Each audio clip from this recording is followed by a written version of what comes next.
Lord's voice channel వీక్షిస్తున్న మీ అందరికీ కూడా ప్రభు యేసు నామములో శుభాలు తెలియచేస్తూ ఉన్నాను.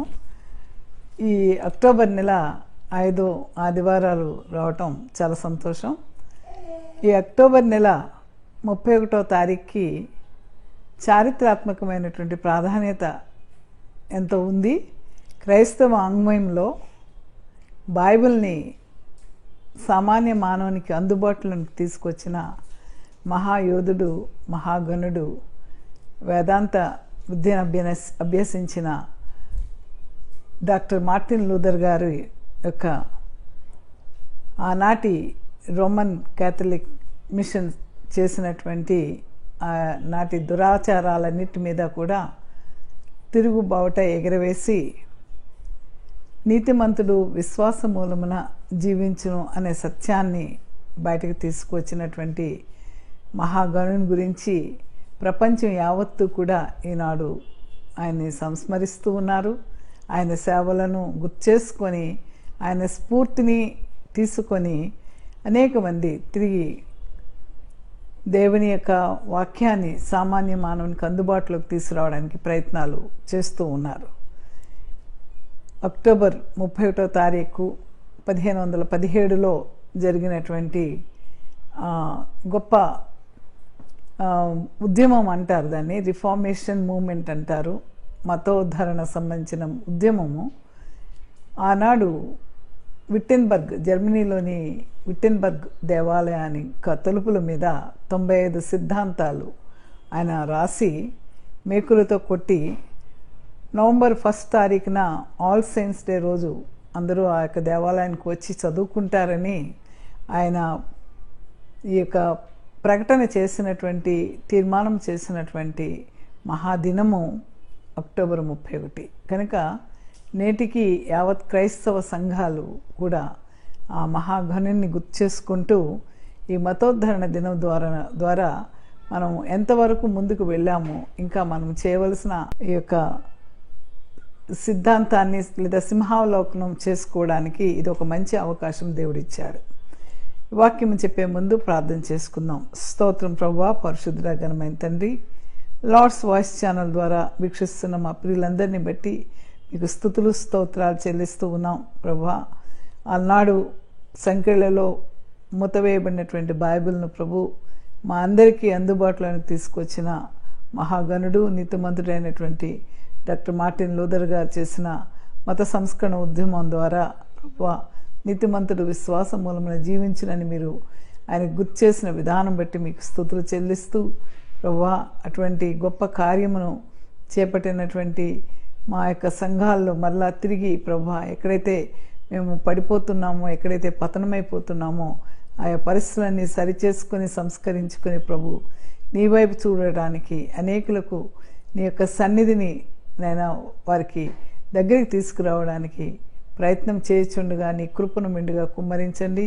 వాక్యం వినుచున్న ప్రియులను దర్శించండి. మాట్లాడుచున్న నన్ను సిలువచాటును మరుగుపరిచి ప్రభు మీరే మా అందరితో మాట్లాడమని, మహిమ ఘనత ప్రభావాలు మీరు పొందుకోమని యేసు నామమును బట్టి వేడుకొంచున్నాం తండ్రి, ఆమేన్.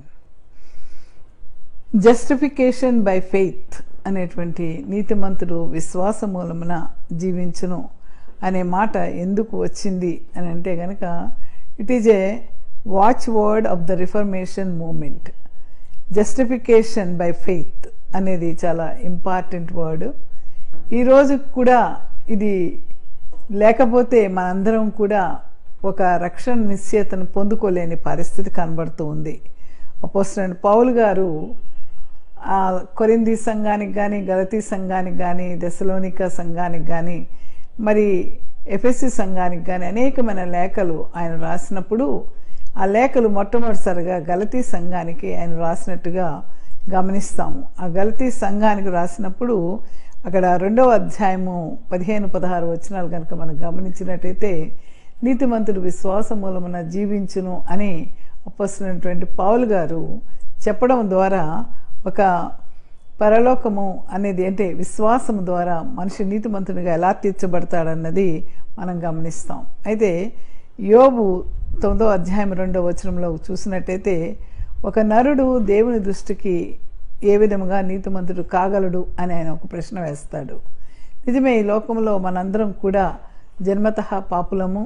తర్వాత మన బ్రతుకంతట్లో మనం పాపంలోనే బ్రతుకుతూ ఉంటాము, పాపంలోనే చనిపోతూ ఉంటాం. కనుక ఒక రక్షణ నిశ్చయితను కలిగి నీతిమంతునిగా ముద్ర వేయబడాలి అంటే అది మన ధర్మకార్యాల వల్ల కానీ మన గొప్ప కార్యాల వల్ల కానీ జరగదు. ఈ విషయాన్ని మరి మార్టిన్ లూథర్ గారు ఎలాగా అపొస్తలుడైన పౌలు చెప్పినటువంటి మాటలను తీసుకువచ్చి మానవునికి అందుబాటులోకి తీసుకొచ్చారంటే, హబక్కూకు 2వ అధ్యాయం 4 వచనంలో మొట్టమొదటిసారిగా the just shall live by faith అనేటువంటి మాటను, నీతిమంతుడు విశ్వాసం మూలమున జీవించును అనేటువంటి మాటను మనం చూస్తూ, ఆ మాటను మళ్ళా మార్టిన్ లూథర్ గారికి మరి రోమ్ పట్టణం చూడడానికి వెళ్ళినప్పుడు ఆయన చాలా నిష్టగా ఆ యొక్క రోము వాటికన్ దేవాలయం వెళ్ళడానికి ఆయన మెట్లు మోకాళ్ళ మీద ఎక్కి వెళ్తూ ఉన్నప్పుడు ఆకాశం నుండి ఒక స్వరం ఆయనకు వినిపించిందట.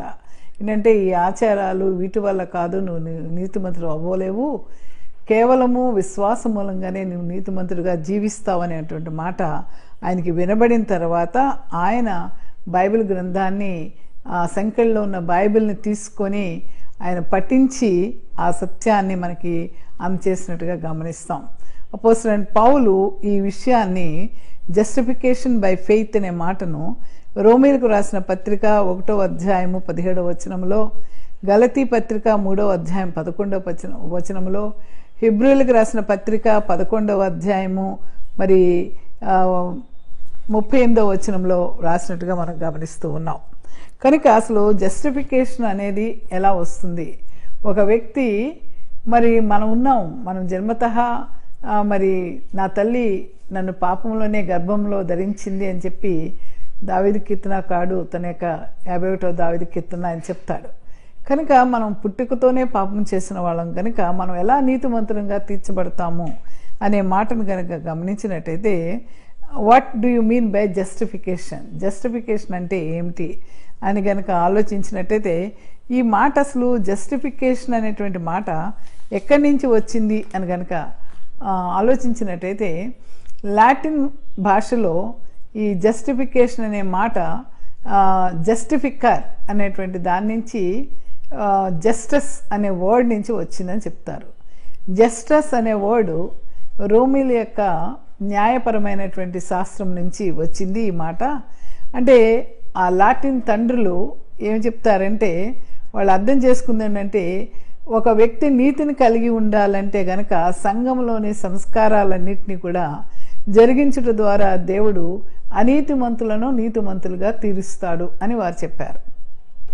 అయితే మార్టిన్ లూథర్ గారు ఈ లాటిన్ వర్డ్లో ఉన్నటువంటి ఈ జస్టిఫికేషన్ అనే వర్డ్ని తీసుకోకుండా ఆయన గ్రీక్ భాషలో ఉన్నటువంటి జస్టిఫికేషన్ని తీసుకున్నట్టుగా మనం గమనిస్తూ ఉంటాం. ది వర్డ్ డెకాయిస్ ఆర్ డెకానిసమ్ which did not make righteous but rather to regard as a righteous. అంటే అది మనలను నీతిమంతులుగా చేయలేదు, కానీ నీతిమంతులుగా డిక్లేర్ చేస్తుంది. The count as a righteous or to declare as righteous. మనం నీతిమంతులుగా చేయగలిగినదే జస్టిఫికేషన్ అనే వర్డ్ అని గ్రీకు పదంలోని మాటను ఆయన తీసుకొని ఆయన వేదాంత భాషలో ఆయన మళ్ళా మనకి అర్థమయ్యేటట్టుగా ఆయన తన యొక్క పత్రికల్లో రాసినట్టుగా మనం గమనిస్తాం. దేవుడు తనంతట తానే తన కృపను పాపి అయినటువంటి మానవునికి అందచేసి ఆ యొక్క ఎప్పుడైతే పాపి దేవుణ్ణి అంగీకరిస్తాడో, అతన్ని దేవుని విశ్వసిస్తాడో, తద్వారా అతడు నీతిమంతుడిగా తీర్చబడతాడు అనేటువంటి మాటను వాడినట్టుగా మనం గమనిస్తాం. అదే మాటను మార్టిన్ లూథర్ గారు తీసుకొని నీతిమంతుని విశ్వసించడం ద్వారా, అనగా యేసుక్రీస్తునందు విశ్వాసం ఉంచడం ద్వారా వారి యొక్క పాపము, వారి యొక్క తప్పుడు పనులన్నీ కూడా దేవుడు వారిని కొట్టివేసినప్పుడు వారిని నీతిమంతులుగా ఆయన తీర్పు తీరుస్తాడని చెప్పి లూథర్ గారు ఆయన అంటారు, పరిశుద్ధాత్మ వలన నేను నూతనముగా జన్మించినప్పుడు నేను కనుగొన్నది ఏమిటంటే, పరలోకపు ద్వారాలు తెరవబడి ఉన్నప్పుడు వాటి ద్వారా నేను నడుచుకుంటూ పరలోకానికి వెళ్ళుట అనేది గొప్ప అనుభవం అని అంటాడు. కనుక పరలోక ద్వారానికి వెళ్ళాలి అంటే నువ్వు నీతిమంతుడిగా దేవుని ద్వారా తీర్పు తీర్చబడాలి. కనుక మార్టిన్ లూథర్ ఆ దినాల్లో ఆయనకి నచ్చని అంశాలు ఏమిటి, ఆ రోజు ఉన్నటువంటి రోమన్ క్యాథలిక్ సంఘం చేసిన తప్పులు ఏమిటి అని కనుక మనం గమనిస్తే 1517లో ఈ సంస్కరణ ఉద్యమం ఎందుకు వచ్చింది అంటే కనుక అప్పటికే ఐరోపా ఖండంలో భయంకరమైన యుద్ధాలు జరుగుతూ ఉన్నాయి. ఆ యుద్ధాల వల్ల సుమారు 8 మిలియన్ల ప్రజలు చనిపోయారు. దానికి కారణం ఏంటంటే రోమన్ క్యాథలిక్ సంఘానికి అలాగే ఈ యొక్క లూథరన్ యొక్క సిద్ధాంతాలకి మధ్య సంఘర్షణ ఏర్పడి అనేక విధాలుగా కొట్లాట్లు జరిగినాయి ఆయా దేశాల్లో. దీనివల్ల ఆ యొక్క రోమన్ క్యాథలిక్ సంఘము నడిమికి ముక్కలుగా చెక్కలుగా విభజింపబడినటువంటి రీతిగా మనం చూస్తూ ఈ ఒక బైబిల్ పండితుని లెక్క ప్రకారము సుమారు 40,000 రకాల డినామినేషన్స్ ఈనాడు క్రైస్తవంలో ఉన్నాయి. అంటే కొందరు లూథరన్ అంటారు, కొందరు ఎవాంజలికల్ అంటారు, కొందరు పెంతెకోస్తు అంటారు, కొందరు బ్యాప్టిస్ట్ అంటారు. అలా బ్యాప్టిస్ట్లో రకరకాలు ఉన్నాయి, ఎన్నో రకాలు. అంటే ఇన్ని రకాలైనవి ఉన్నాయి. కనుక వీటికి కారణం ఏమిటి అని మనం గమనిస్తే ఆనాటి ఉన్న సాంఘిక, ఆర్థిక, రాజకీయ పరిస్థితులే కారణం. అందులో మతము రాజ్యమేలుతున్న దినాలు. అంటే church is dominated totally the kings and queens and the lords of the countries. ఏ దేశంలో ఏ రాజైనా ఏ ప్రభు అయినా మతంలో చర్చి ఏం చెప్తే ఆ మాట వినవలసిన రీతిగా మనం గమనిస్తూ ఉన్నాం. ఆనాటి సాంప్రదాయాలు, సంఘం యొక్క సాంప్రదాయాల ప్రకారము ఆర్సీఎం ఏం చేసేదంటే ప్రత్యక్ష సంబంధం లేకుండా ప్రజలకి దేవునికి మధ్యవర్తిగా పోపుని నియమించింది. పోపు నియమించడం ద్వారా అమాయకులైనటువంటి రైతుల్ని, ప్రజల్ని ఈ సొమ్ము ఎలా సంపాదించుకోవాలంటే ఆనాడు రోమ్లో ఉన్నటువంటి ఈ యొక్క సెయింట్ పీటర్స్ కెథెడ్రల్ బాసిలికాని బాగు చేయడం కోసం డబ్బులు కావాల్సి వచ్చింది పోప్ లియో 10కి. సో ఆయన డబ్బు కలెక్ట్ చేయడం కోసం ఏం చేశాడంటే బోధకుల్ని జర్మనీలో ఉన్న ఆయా ప్రాంతాలకు పంపించి పాపం చేసిన ప్రతివాడు నరకానికి వెళ్ళవలసి ఉంటుంది కనుక మీ పాపం నుంచి మీరు రక్షింపబడాలంటే పాప పరిహార పత్రికలు కొనాలి అని చెప్పి పాప పరిహార పత్రికలు యొక్క విక్రయం ఆయన మొదలుపెట్టాడనమాట. ఇది దేవుని యొక్క యేసుక్రీస్తు వారు ఈ లోకంలోనికి వచ్చిన తర్వాత యేసుక్రీస్తు వారు మరి ఘోరమైనటువంటి ఆ శిలువ మరణం పొంది ఆయన ప్రాణాన్ని మనకు త్యాగంగా చేసుకున్నప్పుడు వచ్చిన రక్షణని ఉచితంగా పొందాల్సింది పోయి డబ్బులిచ్చి కొనుక్కునేటువంటి తప్పుడు మార్గానికి పోప్ లియో తీసుకువెళ్ళినప్పుడు దాని మీద మార్టిన్ లూథర్ గారు బైబిల్లో విషయాలన్నీ సమగ్రంగా చదివి అది సత్యం కాదు అని చెప్పి దానికి వ్యతిరేకంగా ఆయన తిరుగుబాటు చేయడం అనేది గమనిస్తూ ఉన్నాం. అందుకే దీన్ని అక్టోబర్ 31, 517వ సంవత్సరంలో మతోద్ధరణ దినంగా దాన్ని ప్రకటించారు. ఎందుకంటే నవంబర్ 1వ తారీఖున ఆల్ సైన్స్ డే కనుక అనేక మంది ఆ దేవాలయాన్ని దర్శించడానికి వస్తారని చెప్పి ఆ విటెన్బర్గ్లో ఉన్నటువంటి ఆ దేవాలయపు తలుపులకు ఈ 95 సిద్ధాంతాలని కూడా ఆయన మేకులతో కొట్టి ఆయన దేని విషయంలో పోప్ యొక్క మత పద్ధతులకు, రోమన్ క్యాథలిక్ సంఘం యొక్క మత పద్ధతులకు ఆయన దేన్ని విభేదిస్తున్నారో దానికి కారణాలు ఏమిటో ఆయన థీసిస్గా 95 సిద్ధాంతాలుగా ఆయన రాసినట్టుగా మనం గమనిస్తాం. అంటే ఆ రోజు ఎట్లా అంటే డబ్బులు సంపాదించడం కోసం మఠాధిపతుల్ని, పీఠాధిపతుల్ని కూడా పోపు వారు ఎలా నియమించేవారంటే వారికి ఉన్న బైబిల్ జ్ఞానం లేకపోతే బైబిల్ శిక్షణ పొందిన వారు కాదు, కానీ కేవలం ఎవరైతే ఎక్కువ డబ్బు రోమన్ సంఘానికి కడతారో వారినే మాత్రమే పీఠాధిపతులుగా నిర్ణయించడం వల్ల వారంతా లాటిన్ భాషలో మాట్లాడేవారు అవడం వల్ల వారు ఏం చెప్తుందో సామాన్యమైన జనానికి అర్థమయ్యేది కాదు. వారికి అసలు బైబిల్ అనేది అందుబాటులోనికి రానిలేదు. ఏంటంటే బైబిల్ గ్రంథం పోపు యొక్క ఆధిపత్యంలోనే ఉండేది, కానీ అది ఇతర భాషల్లోనికి అనువదించకూడదు. పరిశుద్ధ గ్రంథాన్ని గొలుసులతో బంధించారు. రెండోది ఏంటంటే పాపులు పరలోకంకి వెళ్ళాలంటే పాప పరిహార పత్రికలు తప్పగా కొనాలి. దానికి మారు మనసుతో సంబంధం లేదు. నువ్వు ఈ తప్పు చేస్తే ఇవాళ కొనాలి, రేపు తప్పు చేస్తే మరొక పత్రిక కొనాలి అనేటువంటి ఒక రూలు అక్కడ కనబడతా ఉంది. మూడోది ఏంటంటే బైబిల్ గ్రంథాన్ని సామాన్య మానవులు అంటే యాజకులు పాస్టర్ ట్రైనింగ్ అయిన వాళ్ళు మాత్రమే బోధించాలి, కానీ సామాన్యమైనటువంటి మానవులు లేటి మ్యాన్ బోధించకూడదు అనేటువంటి ఆంక్షలు అక్కడ విధించబడ్డట్టుగా మనం గమనిస్తున్నాం. అటు రీతిలో ఎవరైనా వ్యాఖ్యానించినా మరి బోధించినా వారు శిక్షార్హులు అనేటువంటి మాట గమనిస్తూ ఉన్నాం.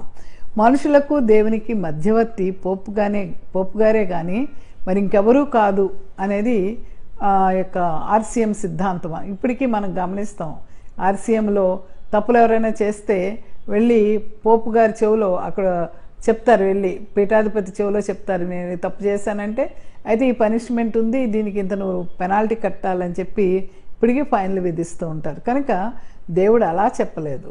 నశించిపోతున్న వారిని వెతికి రక్షించడానికి ఆయన ఈ లోకంలోనికి వచ్చాడు, ఆయన శ్రేష్టమైన ప్రాణాన్ని పెట్టాడు అనే దాన్ని మరి మార్టిన్ లూథర్ గారు బయటికి తీసుకురావడానికి ఆయన ఎంతో ప్రయత్నం చేశారు.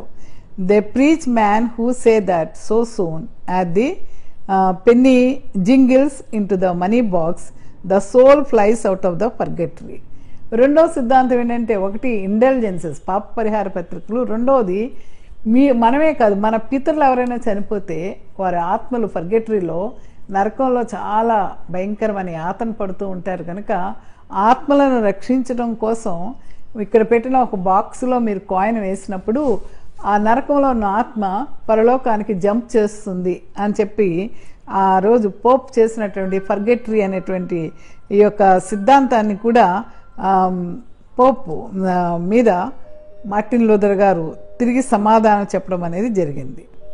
అంతేకాదు క్రైస్తవులు పాపక్షమాపణ పొందాలి అంటే గనక ఈ పోపు గారి దగ్గర నుంచి పార్డన్స్ తీసుకోవాలి తప్ప మీరు ఏ విధంగానూ మీ తప్పుల నుంచి విడుదల పొందలేరు అనే మాటకి మార్టిన్ లూథర్ గారు ఒప్పుకోలేదు. ఎందుకంటే మన పనులు మన ధర్మకార్యాల వల్ల మనం నిత్య జీవానికి వెళ్ళలేము. కేవలము ఆయన నిత్య జీవం ఎలా వస్తుందంటే ఆయన్ని దేవునిగా మనం అంగీకరించినప్పుడు, ఆయనలో విశ్వసించినప్పుడు మాత్రమే, విశ్వసించడం ద్వారానే నీతిమంతులుగా తీర్చబడతాము అన్న విషయాన్ని మార్టిన్ లూథర్ గారు పదే పదే చెప్పారు.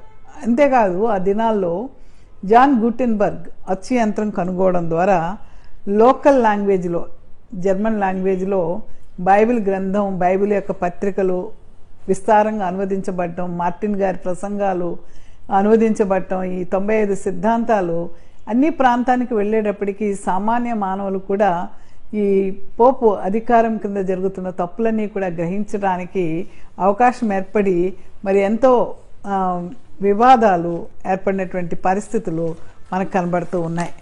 అంతేకాదు ఇంకా గమనిస్తే ఆ ఎఫెక్ట్స్ ఏంటంటే 30 సంవత్సరాల యుద్ధంలో అనేక మంది చనిపోవటం అనేది జరిగింది. కనుక దీనికి కారణం ఏంటంటే పరోక్షంగా రోమన్ క్యాథలిక్ సంఘము, లేకపోతే కాల్వినిస్టులని, లూథరన్స్ అని ఇలాంటి కొన్ని భేదాలు రావడం వల్ల జరిగిందని చెప్తూ ఉంటారు. అంతేకాదు రోమన్ క్యాథలిక్ సంఘంలో తనంతట తాను సర్దిద్దుకోవడానికి కూడా ఈ యొక్క రిఫర్మేషన్ మూవ్మెంట్ పనిచేసినట్టుగా మనం గమనిస్తూ ఉన్నాం. అయితే ఈ ప్రొటెస్టెంట్ ఉద్యమము పెరిగినప్పుడు అసలు ఈ జస్టిఫికేషన్ బై ఫెయిత్ అనేది ఏమిటి అని తెలుసుకోవాలని చాలామంది ప్రయత్నం చేశారు. జస్టిఫికేషన్ అంటే ఏమిటి అని కనుక మనం ఆలోచిస్తే, justification is the act of God where by he declares the believing sinner righteous in Jesus Christ. అంటే దేవుడే పాపి అయినటువంటి మానవుడిని నీతిమంతుడు అని డిక్లేర్ చేసేటువంటి ఆ క్రియ ఉంది, అది దేవుని క్రియ కానీ అది మానవుడు చేసేటువంటి క్రియ మాత్రము కాదు. అందువల్ల మన యొక్క ధర్మకార్యాలు, మన మంచి కార్యాలు, మనం మంచిగా ఉండటం వలన మనం నీతిమంతులము అనిపించుకోలేము. కేవలము దేవుడే మనను నీతిమంతులుగా చేయాలంటే ఈ జస్టిఫికేషన్ అనేటువంటి ఈ వర్డ్లో ఉన్నటువంటి మాటను కనుక మనం డెఫినేషన్ కనుక మనం చూసినప్పుడు ఇట్ ఈజ్ ఎన్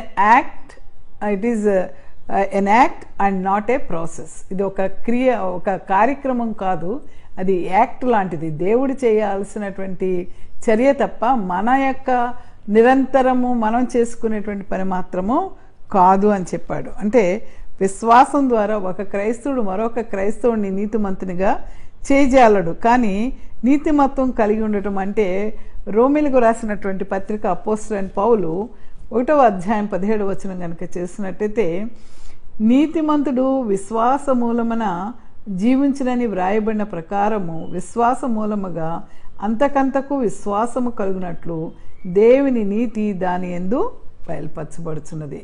కనుక దేవుని నీతి అంతకంతకు విశ్వాసము ఒక స్టెప్ నుంచి మరొక స్టెప్కి వృద్ధి చెందేటట్టు దేవుని నీతి దాని నుంచి బయలుపరచబడుతూ ఉంది. కనుక నీతిమంతుడు అప్పుడు విశ్వాస మూలంగా జీవిస్తాడు అని చెప్పడం జరిగింది. 3వ అధ్యాయంలో కూడా మనం కొంచెం ముందుకు వెళ్ళి చదివినట్టయితే మరి అక్కడ ఏముంటుందంటే, ఏలయనగా 3వ అధ్యాయము 20వ వచనంలో, ఏలయనగా ధర్మశాస్త్ర సంబంధమైన క్రియల మూలముగా ఏ మనుషుడును ఆయన దృష్టికి నీతిమంతుడని తీర్చబడడు. ధర్మశాస్త్రం వలన పాపం అనగా ఎట్టుదో తెలియబడుతుంది. ధర్మశాస్త్రం వలన ఏం తప్పు చేశామో ఈ తప్పుకి ఎలాంటి శిక్ష అన్నది ధర్మశాస్త్రం తెలియజేస్తూ ఉంటుంది. ఇట్లుండగా ధర్మశాస్త్రమునకు వేరుగా దేవుని నీతి బయలుపరచబడుతున్నది. ఇలా అనుకుంటే అందరము మనం పాపులమే కాబట్టి మనం ఎవరం కూడా దేవుని రాజ్యానికి వారసులము కానేరము. అయితే దేవుని నీతి ఏమిటంటే, ఆయన ఏం చెప్తున్నారంటే, ధర్మశాస్త్రమును ప్రవక్తలను సాక్ష్యం ఇస్తున్నారు. ఏమని? యేసుక్రీస్తునందలి విశ్వాస మూలమైనదే నమ్మువారికి అందరికీ కలుగు దేవుని నీతి అయి ఉన్నది. అంటే నీతిమంతుడుగా నువ్వు దాన ధర్మాలు చేసినా, లేకపోతే నీ యొక్క ప్రాణాన్ని నువ్వు త్యాగం చేసినా అది నువ్వు నీతిమంతునిగా తీర్చబడలేవు.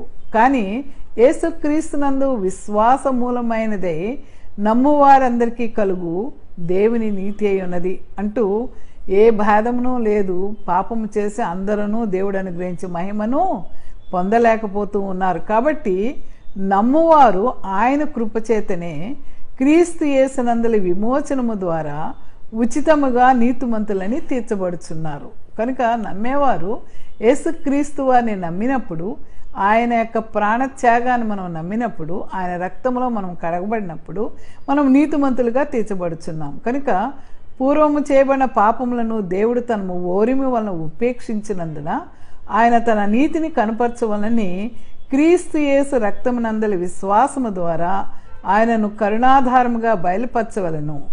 దేవుడు ఇప్పటి కాలమందు తన నీతిని కనబరచు నిమిత్తము తాను నీతిమంతుడును యేసునందు విశ్వాసము గలవారిని నీతిమంతునిగా తీర్చువాడునై ఉండుటకు ఆయన ఇలాగూ చేశాను. కాబట్టి దేవుని నీతిమంతుడు అయినటువంటి దేవుని యందు విశ్వాసం ఉంచిన ప్రతి ఒక్కరూ కూడా నీతిమంతులుగా తీర్చిబట్టడానికి దేవుడు ఆయన ఈ లోకంలోనికి పంపించినట్టుగా మనం గమనిస్తున్నాం. కనుక విశ్వాసము ద్వారా మరి ధర్మశాస్త్రాన్ని నిరర్ధకం చేస్తున్నామంటే అది కాదు. విశ్వాసం ద్వారా ధర్మశాస్త్రాన్ని నిరర్ధకం చేయటం లేదు, కానీ దాన్ని స్థిరపరుస్తున్నామంటాడు. ఏ విధంగా అంటే, అబ్రహాము దేవుని నమ్మెను, అది అతనికి నీతిగా ఎంచబడెను. అబ్రహాము ఈ లోకంలో జీవించినప్పుడు ఆయన కూడా అనేక మంది తప్పుదాలు చేసినట్టుగా మనం గమనిస్తాం. అయితే ఆయన ఎలా నీతిమంతుడయ్యాడంటే, ఆయన యెహోవా దేవునిగా ఆయన అంగీకరించాడు కనుక దేవుణ్ణి ఆయన నమ్మాడు. ఆ నమ్మడమే ఆయన నీతిమంతునిగా చేసింది. ఈరోజు నువ్వు చేయాల్సింది, నేను చేయాల్సింది ఏంటంటే, మనం అందరము పుట్టుకతో పాపం చేసిన వాళ్ళము. కానీ మనము చేయాల్సింది ఏంటంటే, మనము దేవుని యందు విశ్వాసం ఉంచడం ద్వారా, ఆయన రక్త విమోచనం యందు మనం విశ్వాసం ఉంచడం ద్వారా, ఆయన ప్రాణత్యాగం నందు విశ్వాసం ఉంచడం ద్వారా మనందరం కూడా మన పాపముల విషయమై మారు మనసు పొందినప్పుడు నీతిమంతులుగా తీర్చబడతామన్నది అపోస్తలుడైనటువంటి పౌలు మాట్లాడుతున్న విషయంగా మనము గమనిస్తూ ఉన్నాం. కనుక ఈ సమయంలో జస్టిఫికేషన్ అంటే ఏంటంటే, అది it's an act of God where by he declares the believer sinner righteous in Jesus Christ. కనుక ఆయన విశ్వాసవంతులుగా మనం ఉండాలంటే దేవుడు మన క్రియల ద్వారా మన నీతిమంతులుగా చేయటం లేదు, కానీ ఆయన తనంతట తాను చాలా వేగంగా ఇన్స్టాంటేస్గా నువ్వు ఎప్పుడైతే దేవుని అంగీకరిస్తావో అప్పటికప్పుడు నువ్వు నీతిమంతుడిగా అవుతావు. నీ ధర్మకార్యాలు, నీ గొప్ప కార్యాల ద్వారా నువ్వు నీతిమంతుడిగా తీర్చబడాలంటే it takes so much time. So process చాలా ఎక్కువ ఉంటుంది. కానీ దేవుని నమ్మినప్పుడు ఇన్స్టాంటేస్గా నువ్వు నీతిమంతునిగా తీర్చబడతావు.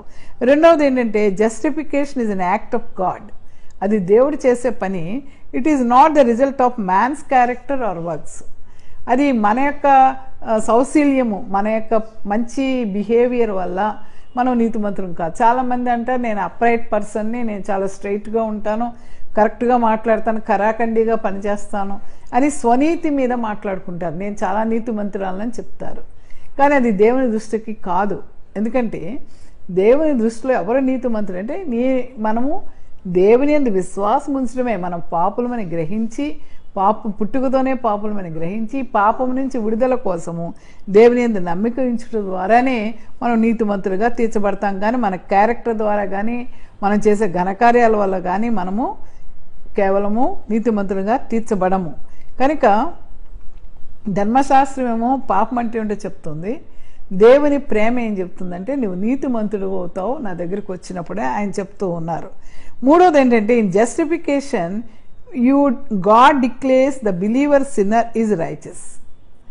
దేవుడే పాపి అయినటువంటి విశ్వాసిని నీతిమంతునిగా ఆయన తీరుస్తాడు. ఎందుకంటే క్రీస్తు ప్రభువుని నమ్మినప్పుడు అతను నీతిమంతుడయ్యాడు కనుక దేవుడు అతన్ని ఎప్పుడూ కూడా పాపి అని పిలువడు. యాకోబు 2వ పత్రిక కనుక మనం చదివితే మనకు అర్థమవుతుంది. ఇక 4వ అంశం ఏంటంటే justification is not simply forgiveness. నీతిమంతునిగా తీర్చబడడం అంటే క్షమాపణ పొందడం కాదు. Because a person could be forgiven and then go out and sin and become guilty. ఒకవేళ మీరు పాపక్షమాపణ పొంది దేవుని ద్వారా పొందిన వెంటనే మళ్ళా మనం బయటకు వెళ్తాము, మళ్ళా బయట లోకం మనల్ని ఏదో ఆకర్షణకు గురి చేస్తుంది, ఏదో తప్పు మనం చేస్తాము. కనుక అంత మాత్రాన మనం విల్ బికమ్ ఏ గిల్టీ. అందువల్ల దేవుని చేత ఒకసారి నువ్వు నీతిమంతునిగా తీర్చబడితే నీ జీవితకాలం అంతా కూడా నువ్వు దోషివి కాలేవు. ఎందుకంటే దేవుని ప్రేమ నీలో ఉంటుంది కనుక తప్పుడు మార్గానికి నిన్ను తీసుకువెళ్ళదు. 5వది justification is also different from pardon. క్షమాపణ పొందటం అనేది దాని నుంచి అది ప్రత్యేకంగా ఉంది. ఎందుకంటే a pardon criminal still has a record. ఒక నేరస్తుడు హత్య చేశాడు అనుకోండి, ఆ నేరస్తుడు హత్య చేయబడిన తర్వాత అతని పనిష్మెంట్ అయిపోతూ ఉన్న సమయంలో లేకపోతే అతని మంచి ప్రవర్తన వచ్చినప్పుడు రాష్ట్రపతితో లేకపోతే గవర్నర్ గారు అతనికి విడుదల పేరోల్ చేయడానికి ఆయన యాక్సెప్ట్ చేస్తాడు, స్వేచ్ఛనివ్వడానికి. అంత మాత్రం అతని రికార్డు మాత్రం తుడిచిపెట్టుకుపోదు. కానీ ఇక్కడ దేవుని యందు నువ్వు నీతిమంతుడిగా తీర్చబడ్డప్పుడు నీ పాప చరిత్ర ఇంకెప్పుడూ కూడా గుర్తులోనికి, దేవుని తీర్పులోనికి రాదు. God no longer puts his sins on record. మన యొక్క పాపములను ఆయన రికార్డులో ఎప్పుడు కూడా మన పాపములను తుడిచివేసే దేవుడు, పాపములను క్షమించే దేవుడు. మరి ఫైనల్గా God justifies sinners not good people. దేవుడు ఎవరిని నీతిమంతులుగా తీరుస్తాడంటే సిన్నర్స్ని తీరుస్తాడు కానీ గుడ్ పీపుల్ని కాదు. గుడ్ పీపుల్ అంటే చెప్పాను ఇందాక మీకు, స్వనీతి మీద ఆధారపడి నేను చాలా మంచివాడిని, మంచిదాన్ని, నా సిద్ధాంతాలు వేరు, నేను చాలా స్ట్రిక్ట్గా ఉంటాను, ఇలా కొంతమంది మాట్లాడుతూ ఉంటారు. అందువల్ల అపోస్తలుడైన పౌలు ఏమంటాడంటే ఒకవేళ నన్ను అన్గాడ్లీగా తీర్పు ఇవ్వచ్చు మీరందరూ, ఎందుకంటే నేను చాలా హానికుడిని, హింసకుడిని, దూషకుడిని, అనేకులను బాధ పెట్టాను, అనేకులు ప్రాణాలు తీయడానికి అనుమతి ఇచ్చిన వాడిని. కానీ ఎప్పుడైతే నేను దేవుని చూశానో, ఎప్పుడైతే ఆయన దగ్గర నేను నా పాపాలు ఒప్పుకున్నానో, ఆయన నన్ను ఏం చేశాడంటే నీతిమంతునిగా ఆయన తీర్పు తీర్చాడు. కనుక ఈరోజు మనకి లోకము అన్గాడ్లీ అనే తీర్పు ఇవ్వచ్చు, కానీ దేవుడు ఏంటంటే ఒకసారి మరి ప్రపంచమంతా అందరూ కూడా ఇంకా మరి పాపులని తీర్పు ఎందుకండి, పరలోకం ఈ జడ్జిమెంట్ ఎందుకు, అందరం పాపం చేశాము, ఎందుకంటే దేవుడు అందరి కొరకు ఈ లోకంలోనికి వచ్చాడు, 2021 సంవత్సరాల కిందట ఆయన మనందరి కొరకు సిలువలో చనిపోయాడు, మనందరికీ పాపక్షమాపణ ఇవ్వబడింది కదా అని మీరు ప్రశ్న అడుగుతారు. కానీ ప్రభువారు ఎవరికి ఇస్తారు ఈ పాపక్షమాపణ అంటే ఆయన దగ్గరికి నేను పాపినని గ్రహించి ఆయన దగ్గరికి వెళ్ళిన వారికి పాపక్షమాపణ ఇవ్వబడుతుంది. నార్మల్గా అందరికీ పాపక్షమాపణ ఇవ్వబడింది. కానీ నీవు ఈ లోకంలో ఉండగానే నువ్వు పాపమని గ్రహించి ఆయన విశ్వాసం ఉంచడం ద్వారా ఆయన ఏం చేస్తారంటే నీతిమంతులుగా నిర్ణయిస్తారు. కనుక ఈరోజు చాలామంది నేను పాపిని కాదు, నేను చాలా స్ట్రైట్గా ఉంటాను, నేను చాలా నిక్కార్సైన మనిషిని, నేను చాలా పవిత్రుణ్ణి అని చెప్పుకునేవాళ్ళు, చాలా స్వనీతి గర్వంతో ఉండేవాళ్ళు చాలామంది కనబడుతున్నారు. కాబట్టి వాళ్ళని దేవుడు తీర్పులోనికి నీతిమంతునిగా వారిని తీర్పు తీర్చలేరు. ఎందుకంటే దేవుడు ఏమంటాడంటే ఆరోగ్యవంతులకు వైద్యుడు అక్కర్లేదు, నీతిమంతులకి దేవుడు అక్కర్లేదు, నశించిపోతున్న వారిని వెతికి రక్షించడానికి వచ్చాను కనుక ఎవరైతే నన్ను నమ్మారో వాళ్ళని నేను నీతిమంతులుగా తీర్పు తీరుస్తానంటాడు. కనుక కాలాలు సమయాలు అంటే నువ్వు గత కాలంలో నువ్వు ఏ తప్పులు చేసావు, లేకపోతే భవిష్యత్తులో ఏం తప్పులు చేస్తావు, నువ్వు ఈ సమయంలో ఈ తప్పులు చేసావు కనుక నువ్వు నీతిమంతుడు కావు అని దేవుడు ఎప్పుడు కూడా మనని ఆ యొక్క రికార్డుని తీసి మళ్ళీ మన యొక్క పాపస్థితిని గుర్చాడు. ఎప్పుడైతే ప్రభువు వారిని నువ్వు నమ్ముకున్నావో అప్పుడే నువ్వు నీతిమంతురాలుగా నువ్వు తీర్చబడతావని చెప్పి ఈ సత్యాన్ని మార్టిన్ లూథర్ గారు బైబిల్లోనే ఉన్నటువంటి సత్యాన్ని బయటకు తీసుకువచ్చి మరి లోకల్ జర్మన్ భాషలో దాన్ని ప్రకటించి అనేక మందికి పంపించినట్టుగా మనం గమనిస్తూ ఉన్నాం. కనుక ఈరోజు మనం గమనించేది ఏంటంటే ఈ నీతిమంతుడు విశ్వాసం మూలంగా జీవించును అనే సత్యాన్ని మార్టిన్ లూథర్ గారు బయటకు తీసుకురాకపోయినట్టయితే మరి ఆ రోజు జాన్ కాల్విన్ గారు కానీ లేకపోతే జాన్ హస్ గారు కానీ అనేక మంది సంస్కారవాదులు వచ్చి వారు ఎంతగానో ఆనాటి రోమన్ క్యాథలిక్ మతం చర్చిలో జరుగుతున్న అన్యాయాలన్నింటినీ కూడా బయటపెట్టి సామాన్య మానవుని పక్షంగా, రైతుల పక్షముగా, నన్స్ పక్షంగా వారు దేవుని యొక్క సత్యాన్ని బయటకు తీసుకువచ్చి ఈరోజు నీతిమంతుడు విశ్వాసం ద్వారా జీవిస్తాడని చెప్పినటువంటి ఆ మహానుభావుని తలుచుకుంటూ మనం అందరం కూడా ఆ విధంగా ముందుకు వెళ్ళాలని మరి పరిశుద్ధాత్మ దేవుడు మిమ్మల్ని నడిపించాలని నేను కోరుకుంటూ సెలవు తీసుకుంటున్నాను. God bless you. ప్రార్థన చేసుకుందాం. స్తోత్రం ప్రభువా, ఈ సమయంలో మా ప్రియులతో ప్రభు నీతిమంతుడు విశ్వాసం మూలంగా ఎలా జీవిస్తాడు అనే మాటనైనా మేము గుర్తు చేసుకుంటూ నిజమే తండ్రి మా గొప్పతనం కానీ, మా ధర్మ కార్యాలు కానీ, మాకున్న పదవులు కానీ, మాకున్న చదువును బట్టి కానీ మేము గొప్పవారం కాదు ప్రభు, నీతిమంతులం కాలేము.